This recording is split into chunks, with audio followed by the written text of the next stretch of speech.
Spread your wings. Nothing is impossible, believe me. If I can do it, you can spread your wings. Hey guys, so we're in the car.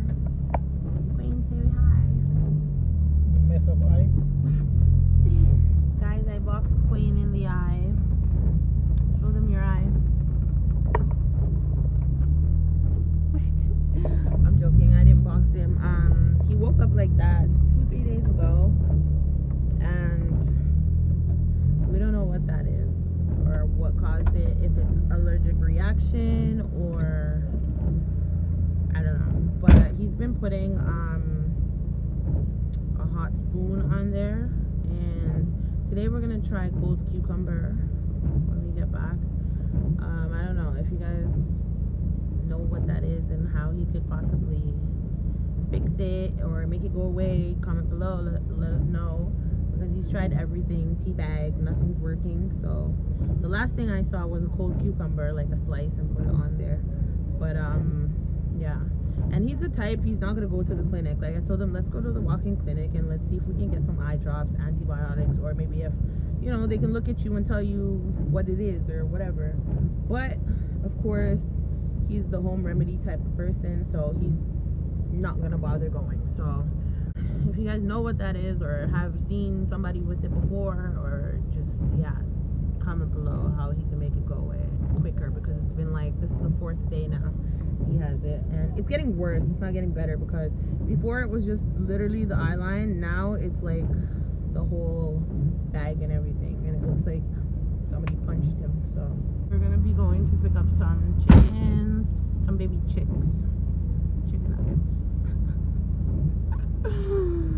So yeah, it is a very rainy day. Rainy day. I really didn't want to go nowhere, but like I wasn't gonna go with him, but because I've been inside for like maybe 3 days now. Yeah, 3 days or so. I'm just like, no, I need to get like some air, because it's not like outside is looking good for me to go step outside or go to the river or something. So I just will do this drive with him. And yeah. Oh, and while we're waiting for Queen to come back in the car, I want to speak quickly about something. A lot of you have been DMing me, asking me, did I move to Jamaica? Am I living here? Am I never coming back? No. The answer is no. I did not move here. Yes, I will be going home eventually. I just ended up being here longer than expected. And if you're from Canada, or if you keep up with worldwide news, you would see that, you know, the Canadian government decided, oh, no more flights to Mexico and the Caribbean, and like they did open up some charter flights, but it's not that your airline has to give you those flights, and they haven't given me my flight, like my charter flight. So I don't know, it's looking like I'll have to wait until the end of this whole restriction thing, when it's over, to go back, or whatever happens. But in the meantime, you know, I'm just making the best out of my time here. I'm not worried, I'm not scared of anything, because I do know I'm going home eventually. So, but yeah, that's what it is. That's why I'm here so long. For the nosy ones that have been asking me and wondering, you know, like I even had a childhood teacher ask me, am I living in Jamaica now? And I'm just like, no. If anything, me and my boo would be living in Canada, not here. But, you know, that's eventually. But moving here is never a decision, a choice, a thought for me. So just put that out there. People don't understand being in a LDR. For those of you who don't know, long distance relationship is not easy, and then a pandemic, and it's like you'd rather be in a pandemic with your significant other than to be miles away from each other, wondering when are we going to see each other again, because the borders aren't open and things like that. So for me, that's why I say I'm not concerned. Yes, I have my family back home, but you know, I will see them. Yeah, I'm not too concerned about that. I was just explaining to them, because a few people were asking me, did I move to Jamaica? because I've been here for over a month now, and I was explaining to them, like, no, it's because of what's happening with the government and, you know, our prime minister. And I was saying that I'm not bothered by it because I'd rather be over here with you than to be a distance apart and wondering when we're gonna see each other, you know. So do you agree that, like, you'd rather me being here than being far away from each other and not knowing when we're gonna see each other? Yeah. So yeah, like, people are more concerned about me than I am, like, huh? More concerned for yourself? Yeah, like, no, not about myself, but about, oh, why am I not home yet? Like, why am I not back home yet? Like, everybody's concerned, like, I'm there crying, dying to go home. Like, no, I'm not. Anything, extend me an extra 3 months. But yeah, like, no, I appreciate the ones that reached out to me to tell me that, hey, do you know, like, you know, the prime minister put this in place and you might be stranded. I appreciate that, and yes, I've been keeping up. It's not that I'm just kick up enjoying and not following what's happening with the news. I'm following everything. So I appreciate you guys thinking of me, reaching out to me, but I'm good. I will be back home when I'm back home. So we're headed to get Queen's chicks now. Hey, see the little chicks. Soon enough they're gonna be making so much noise in this car. So when we stop, I'm gonna tell you guys the little backstory of the last time we picked up the baby Last time chicks. when you pick up baby chicks with me. Me. The last time he and I, the first time I went with him, this is the second time. The first time I went with him, it was something. So I'm going to tell you guys about that in a little bit. It's just a little noisy because bumpy roads. So we'll be back. So guys, we just reached the place to pick up the chicks. Queen went inside. Grab them. So you guys, the story that I was going to tell you guys is the last time we came here, the first time we came, so the last time I came here with Queen to pick up the chicks, right, we picked up the the chicks, yeah, we picked up the chicks, but we still needed to pick up a few more things. So we decided to pick up some breakfast just like 2 doors down at one store. And since we were waiting for a truck to come bring some goods for his shop, we had the chicks. So we put the chicks in the back seats. It was 50 chicks. We put them in the back seats, and Queen was like, oh, let's go park up by the beach. The beach is not far from here, and we'll wait for the goods truck to come. So I was like, okay, like, I prefer to eat on the beach than inside the car. It was so hot. So we parked up at the beach, and then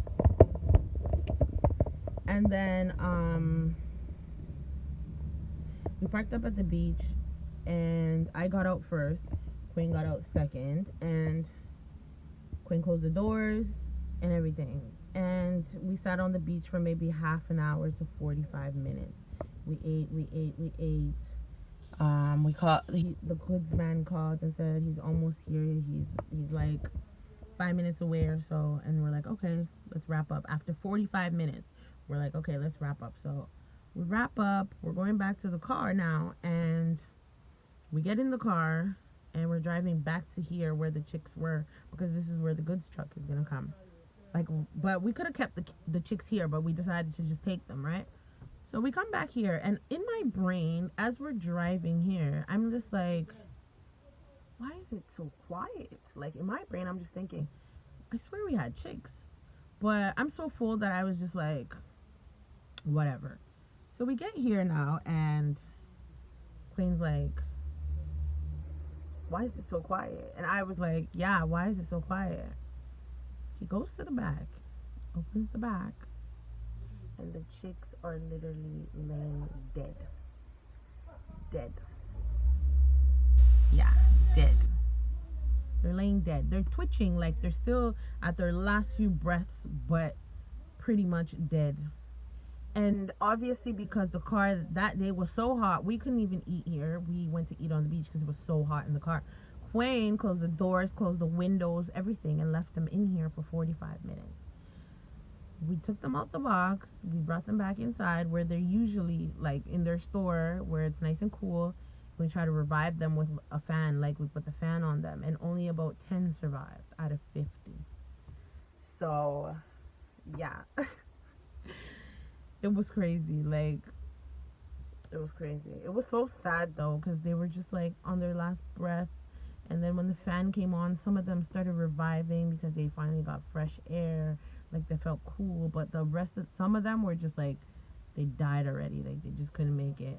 They couldn't make it. It was so sad. But that's the story with the chicks. So every time now he mentions the chicks, I'm always like very cautious about it. I'm always reminding him, don't leave them in the car too long and things like that. So here's Queen. Queen, I told him the story when he killed the chicks. You kill the chicks. I did not kill. Can't go up on beach, but sit down and eat breakfast. You see how he blames? You see how he blames me for it? It was both of our decision because it was hot in the car to eat in the car. You want breakfast? We never want a breakfast. So we eat at home. No, let's go eat. Guys, you see how he stays? He will never admit that it was not even, I can't even say both of our fault. It was his fault. His responsibility. Why is it both of us? It's his responsibility. His chicks, not mine.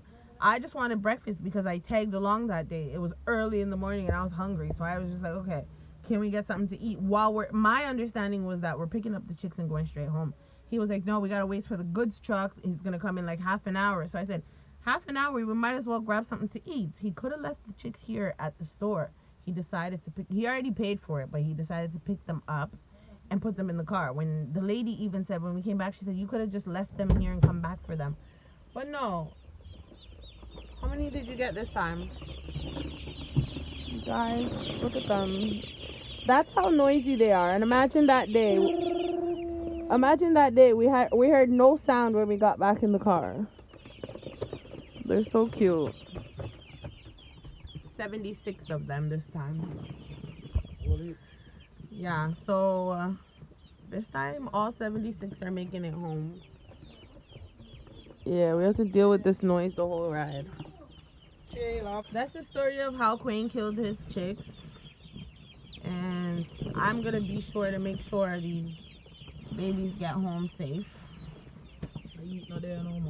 And don't get killed. So, like, after hearing that story, like, who do you guys think was wrong? Like, I think I had nothing to do with it. I really, yeah, after hearing the story, because this story, we can never come to agreement on who was wrong, because they want to have breakfast on the side. Listen, he enjoyed the breakfast too at the end of the day, so it's not like I was eating, he wasn't. We were both eating. Yeah, but we never want to go up on each side. We had to wait for your goods truck for half an hour. That's why we went there. Did you forget? And the lady said you could have left the chicks, go eat and come back, but you decided to take them. And then you didn't think, you closed the windows. So how is it my fault, guys? Please comment below and let us know. Whose fault was this? Or is it 50-50? Like, what do you guys think?